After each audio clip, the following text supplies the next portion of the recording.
Mais après, Belzéboul les a corrompus.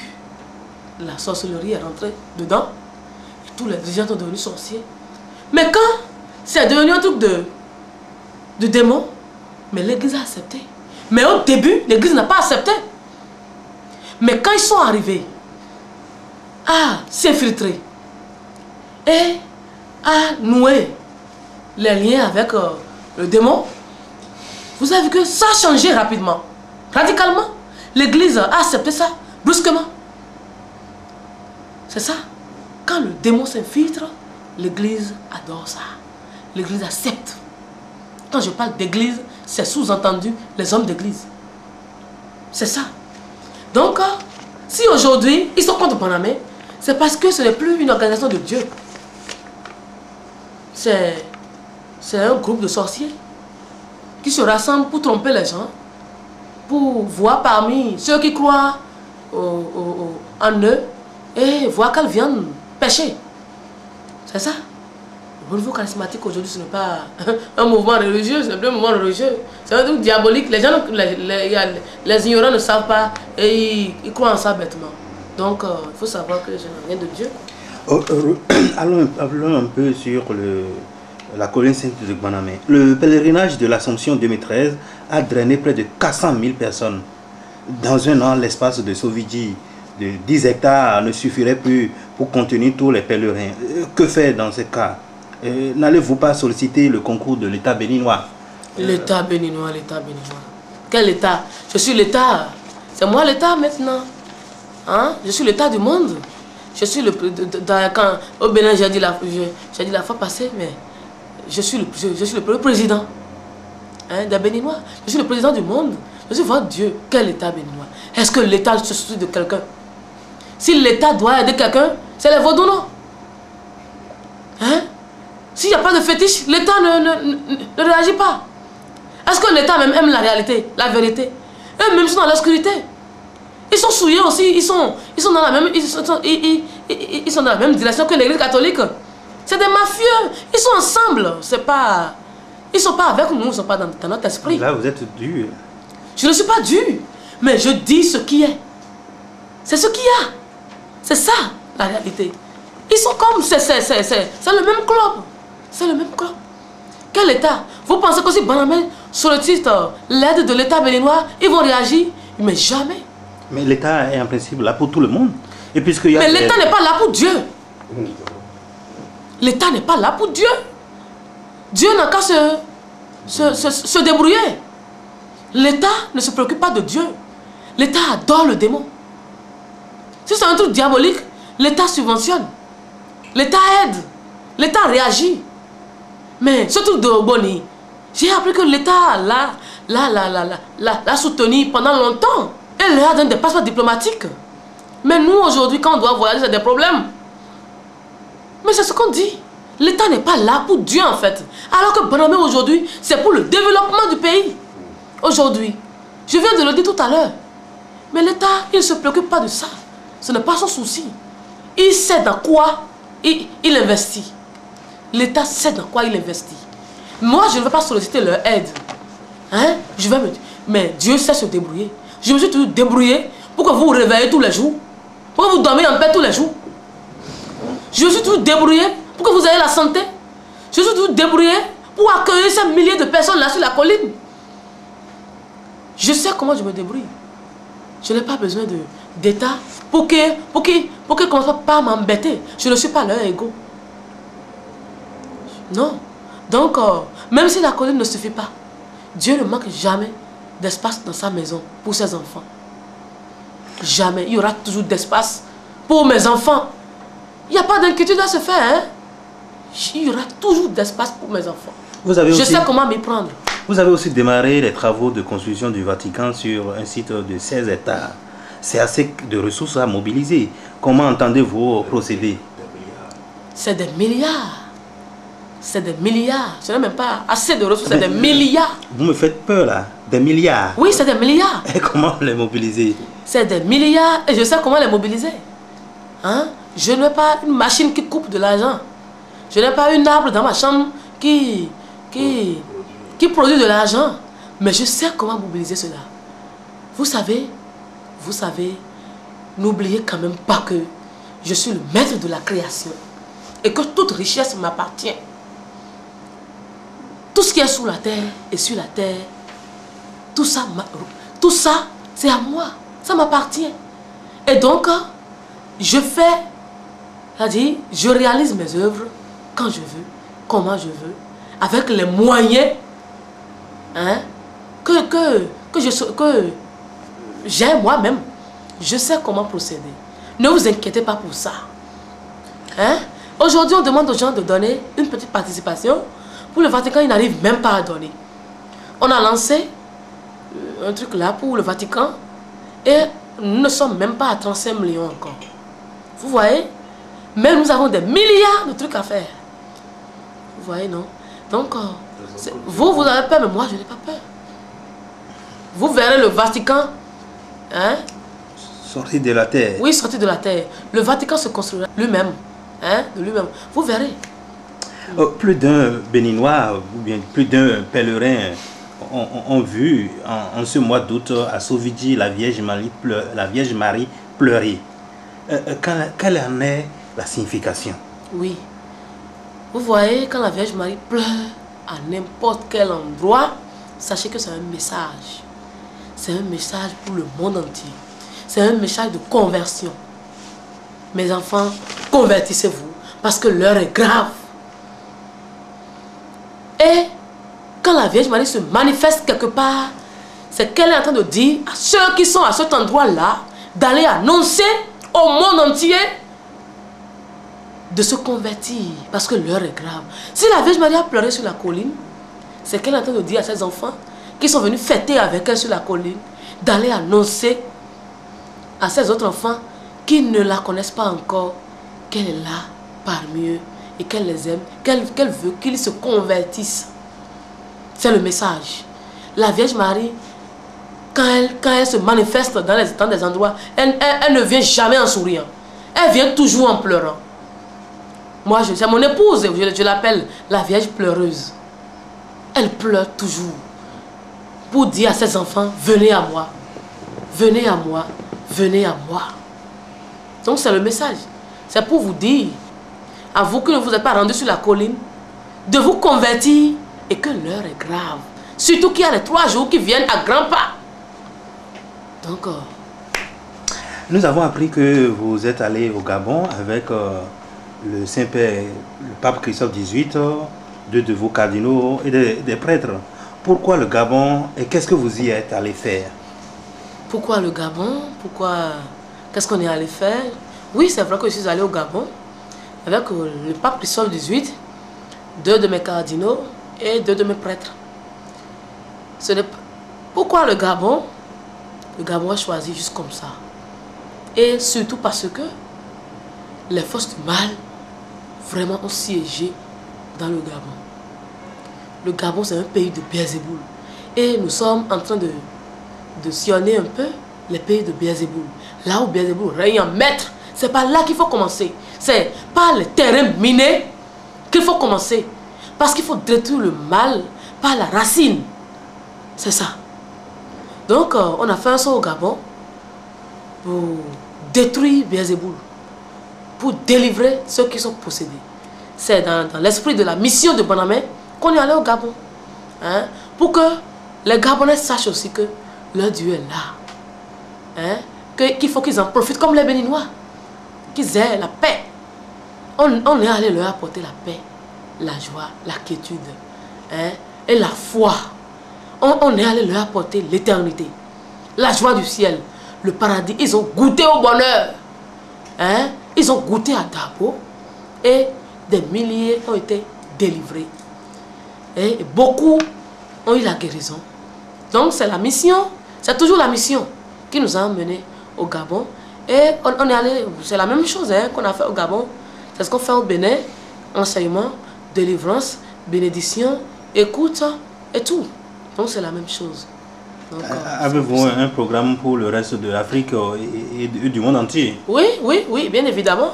Ça là, ça devait aller de soi. Donc l'Afrique et le monde entier connaîtront Bonamé. Ils viendront tous à Bonamé. Les hommes du monde entier. Je viens de dire, hein, qui que tu sois, tu es la planète, tu ne te rends pas à Panamé, tu es foutu. Aujourd'hui, le salut, c'est Panamé. Je le dis et je le répète. C'est Panamé. Si tu ne foules pas le sol de Panamé aujourd'hui, sache que tu n'es plus... C'est ça, hein, c'est Panamé. Et c'est la dernière chance pour l'humanité. C'est la dernière chance pour l'humanité. Que les oreilles entendent. C'est la dernière chance. Il n'y aura plus un autre Dieu qui va venir après. C'est la dernière chance et il faut saisir. Nous avons appris que vous avez plus de 200 enfants à charge. Des élèves, des étudiants, des apprentis artisans, que sais-je encore. Parlez-nous un peu de vos œuvres sociales sur Terre et quel en est le sens. Mes œuvres sociales sur Terre. C'est vrai, j'ai déjà 220 et quelques enfants aujourd'hui.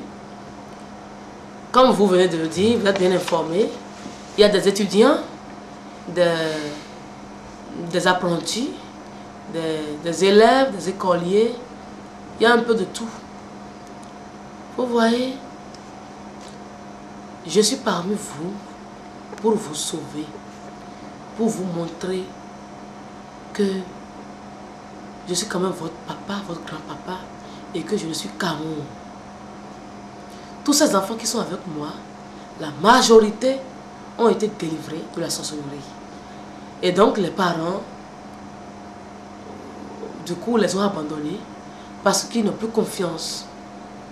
Ils ont détruit les familles. Ces enfants, quand ils étaient dans la sorcellerie, ont détruit leur foyer, leur famille. Et donc les familles les ont rejetés. Et moi, je les ai pris en charge. Parce qu'ils iront à qui? Voilà qu'ils sont rejetés de partout. Ils iront à qui? Ils n'ont nulle part où aller. Mais je suis leur Dieu. Ce sont mes créatures. Donc je les ai pris en charge pour prendre soin d'eux. Pour prendre soin d'eux. Il y en a dedans qui sont des orphelins, qui n'ont personne, que j'ai pris en charge pour prendre soin d'eux. Donc c'est la catégorie d'enfants que j'ai ça. Donc c'est une offre sociale que je fais. Je me débrouille avec. Je trouve un peu d'argent. C'est dans eux que je mets. J'investis. C'est vrai que c'est une tâche ingrate. Hein? Quand tu fais après, paf, on ne te reconnaît plus ça. Mais ce ne serait pas à cause de ça que je vais arrêter de le faire. Je continuerai toujours de le faire parce que vous avez toujours été ingrat. Je vous connais. Et pourquoi me plaindre? Vous êtes mes enfants. Et qu'on apprenne que d'abord des enfants ne devraient pas étonner. Il ne peut en être autrement. C'est des enfants abandonnés qui n'ont personne. Qui n'ont personne et dont j'ai la charge. Donc je m'en occupe bien autant que je peux. Et c'est là justement tout le mystère. Comment arrivez-vous à mobiliser les ressources pour entretenir tous ces enfants? Vous voyez, je sais comment m'y prendre. Je sais. Tout ce que je trouve de part et d'autre, un peu, les dons que les chrétiens ils font de temps en temps. Parce que les gens font des dons. Les gens donnent du maïs, du riz, de l'haricot, de l'huile, un peu de tout. Et les petits sous que je trouve un peu de part et d'autre, ceux qui disent d'abord, tiens, tu m'as fait ci, tu m'as fait ça, je tiens à te remercier, les petites enveloppes. C'est ça que je regroupe. Et c'est avec ça que je les nourris. Parce que je n'ai pas de ressources, je n'ai pas je n'ai pas aucun partenaire. Je n'ai pas de source de revenus, je n'ai pas de partenaire. Je n'ai pas de source de revenus. Vous voyez, beaucoup de gens critiquent Panamé aujourd'hui disent, ils vendent ci, ils vendent ça, ils vendent ci, ils vendent ça. Mais ce que les gens ignorent, c'est que tout ça là qui se vend, ça ne me revient pas. Les bénéfices ne me reviennent pas comme ça en tant que tel. Vous voyez, si nous prenons le cas des sacramentaux, du ciel et de l'huile, nous avons jusqu'à 46 salariés qui vendent ces trucs-là. Et quand ils vendent, ils prennent les bénéfices eux-mêmes. Vous pouvez vous rapprocher de ces gens-là et faire vos enquêtes et leur poser des questions. Ce sont eux-mêmes qui se nourrissent du commerce qu'ils font. C'est ça. Donc, en quelque sorte, moi, je les nourris. Je suis en train de les nourrir par ça. Donc, c'est un peu ça. Et il y a beaucoup de choses qui se vendent sur le terrain dont je ne suis même pas au courant. Dont je n'ai même pas la responsabilité. Et les gens vendent ça pour... Les gens se trouvent un peu de trucs là, se font le commerce et ils trouvent des bénéfices. Donc, ce n'est pas tout ce qui se vend sur le terrain qui me reviennent. Vous voyez? Et donc, je me débrouille avec mes enfants. J'essaie de les nourrir, j'essaie de faire avec, du peu que j'ai. Mon budget mensuel est déjà à près de 8 millions. 8 millions. Les enfants, leur petit déjeuner, leur nourriture, leur ci, leur ça. Et la scolarité annuelle, ça revient à 20-25 millions. Donc, c'est beaucoup d'argent quand même. C'est beaucoup d'argent et pourtant, personne ne nous aide. Il n'y a pas d'organisme qui nous donne quoi que ce soit. On se débrouille. Et vous n'avez pas à faire appel à ces organismes? Non, bon, au début, le Saint-Père, lui, il a voulu que le truc là, la UNICEF nous aide, mais au finish, l'évêque d'Abomey leur a dit de ne pas nous aider parce qu'il voulait son accord. Comme lui, il était un prêtre en son temps, et il n'a pas accordé, il a refusé. Et du coup, eux aussi sont partis. Mais depuis ce temps, moi, je n'ai plus fait appel aux organismes parce que je me suis dit, c'est des hommes de ce monde. Et avant de t'aider, ils doivent avoir leur intérêt. Ou bien amener des trucs là, des journalistes, ils aiment les tapages médiatiques. Et des trucs comme ça. Donc je ne fais appel à aucun... je ne fais pas appel à des organismes. Je me débrouille. Ce n'est pas la charité chez eux. Ils savent à qui ils donnent. Hein? Ils savent dans quoi ils investissent. Je viens de le dire tout à l'heure. Hein? C'est la politique. Hein? C'est la politique. Et puis, quand tu n'es pas dans la mafia, il vaut mieux ne pas espérer. Donc, un message pour l'humanité tout entière. Pour l'humanité entière, je tiens à dire à l'humanité que aujourd'hui, je suis parmi eux. Je suis parmi les hommes, mes enfants. Mes enfants que j'ai toujours aimés, que j'aimerai toujours. Et je tiens à leur dire que franchement, qu'ils acceptent de se faire sauver. Parce que l'heure est grave. Les gens vont mourir. Ils vont mourir. Et à l'heure où nous parlons, qu'ils courent vraiment pour se faire racheter. Il faut qu'ils se rattrapent. Il faut qu'ils rattrapent tout ce qu'ils ont perdu. Que tous les hommes de la terre sachent que je suis là. Moi, le Dieu d'Abraham, le Dieu de Jacob, moi, le Dieu de David, de Moïse, des prophètes, le Dieu de tous les temps, créateur du ciel et de la terre, le papa de Jésus-Christ, l'époux de la Vierge Marie, Dieu aujourd'hui, Dieu hier, Dieu demain, Dieu jusque dans l'éternité. Je suis là. Nous ne sommes pas jumeaux, je suis le seul. Je suis le seul. Et que toute leur âme m'appartiennent. J'ai le droit de vie et de mort sur chacun. Et c'est ce que je décide qui se passe. Il faut que le monde sache que je suis là pour leur bien. Pour qu'ils goûtent au bonheur, à la joie qu'on ressent quand on est vraiment chrétien. Et que comme Jésus l'a fait, avec des milliers de personnes à qui il a donné à manger, il en restait encore 12 paniers. Je suis là pour que mes enfants mangent, pour que mes enfants ne meurent jamais de faim. Qu'ils sachent que je suis là pour refonder l'église catholique, pour que l'église puisse sentir bon, pour que l'espoir puisse renaître. Aujourd'hui, il est permis d'espérer. Il est permis, c'est-à-dire de jubiler, de crier victoire et de crier alléluia. Je suis là pour sécher les larmes. Je suis là pour apaiser les cœurs. Je suis là pour que la joie et la paix règnent dans les familles. Pour que, comme père et fils, nous soyons en famille.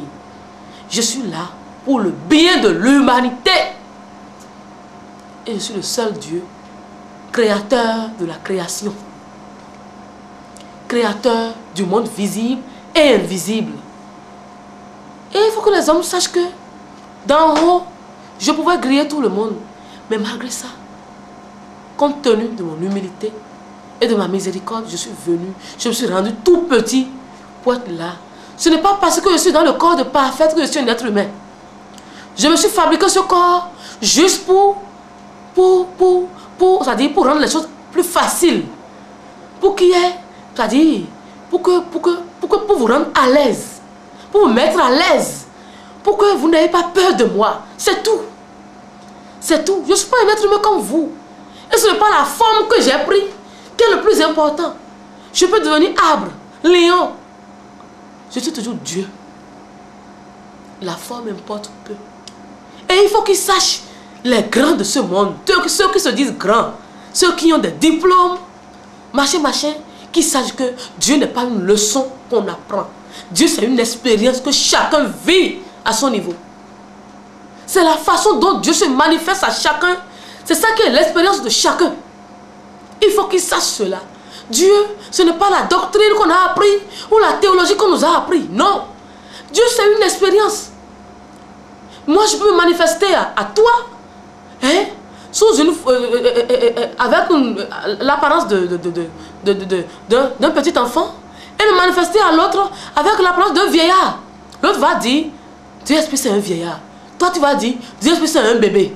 C'est comme ça. C'est l'expérience que chacun a de Dieu. Donc, qu'ils sachent que Dieu, ce n'est pas les illusions, ce n'est pas l'imagination. Je suis une réalité.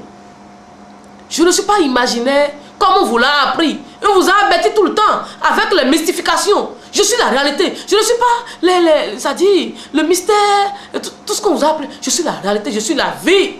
C'est ça. Et arrêtez d'être borné, fermé, hein, et tout braqué. L'enfant de Dieu est libre. L'enfant de Dieu, la foi c'est d'abord la liberté, l'épanouissement. Quand vous êtes fermé, ça veut dire que vous êtes malade. Parce que celui qui vous parle de Dieu, c'est aussi un enfant de Dieu et peut être inspiré par Dieu. Ce n'est pas toi ce qui est enfant de Dieu. Ceux qui vont à Banamé, quand ils vous parlent, acceptez-les. Parce qu'ils sont des créatures de Dieu aussi et ils peuvent être inspirés par Dieu. Vous n'êtes pas les seuls intelligents sur la terre. Ces milliers de personnes qui vont sur la colline sont aussi intelligents. Ils ont aussi des doctorats, des diplômes. Et ils réfléchissent aussi. Donc, il faut accepter les choses terre à terre. Il faut être simple dans la vie et savoir que Dieu décide de venir dans cette humanité pourrie, c'est pour cause. Je ne suis pas là pour blaguer. Je ne suis pas là pour jouer à de la comédie ou pour faire du théâtre. Je suis sérieux. Ce n'est pas de la blague. Et l'heure est grave. L'heure est grave. Que chacun réfléchisse et choisit, hein, que chacun réfléchisse et fasse son choix en Dieu et le démon. Mais je vous annonce que bientôt, c'est même pas bientôt, Beelzéboul vous a déjà faussé compagnie. Vous a déjà faussé compagnie. Et que si vous ne revenez pas à moi, vous êtes grillés. Vous allez connaître le même sort que Beelzéboul. Ceux qui comptent sur le démon, qui sachent qu'ils sont foutus. Parce que Beelzéboul, lui-même, il cherche maintenant sur qui compter. Donc, vous avez intérêt à revenir à moi. C'est ça. Sinon, vous allez connaître le même sort que le démon. J'aime beaucoup mes enfants. Je tiens à leur dire que je les aime beaucoup. Et que ils sont toujours mes enfants. Méchants ou bons, ils sont toujours mes enfants. Et que je les attends toujours. Et qu'ils se rapprochent de Bonamé avant de parler. Qu'on ne reste pas loin pour bavarder. Qui n'a pas fait l'enquête, n'a pas droit à la parole. Je vous aime beaucoup. Merci pour l'interview. Merci. Merci beaucoup. Dieu Esprit Saint, merci.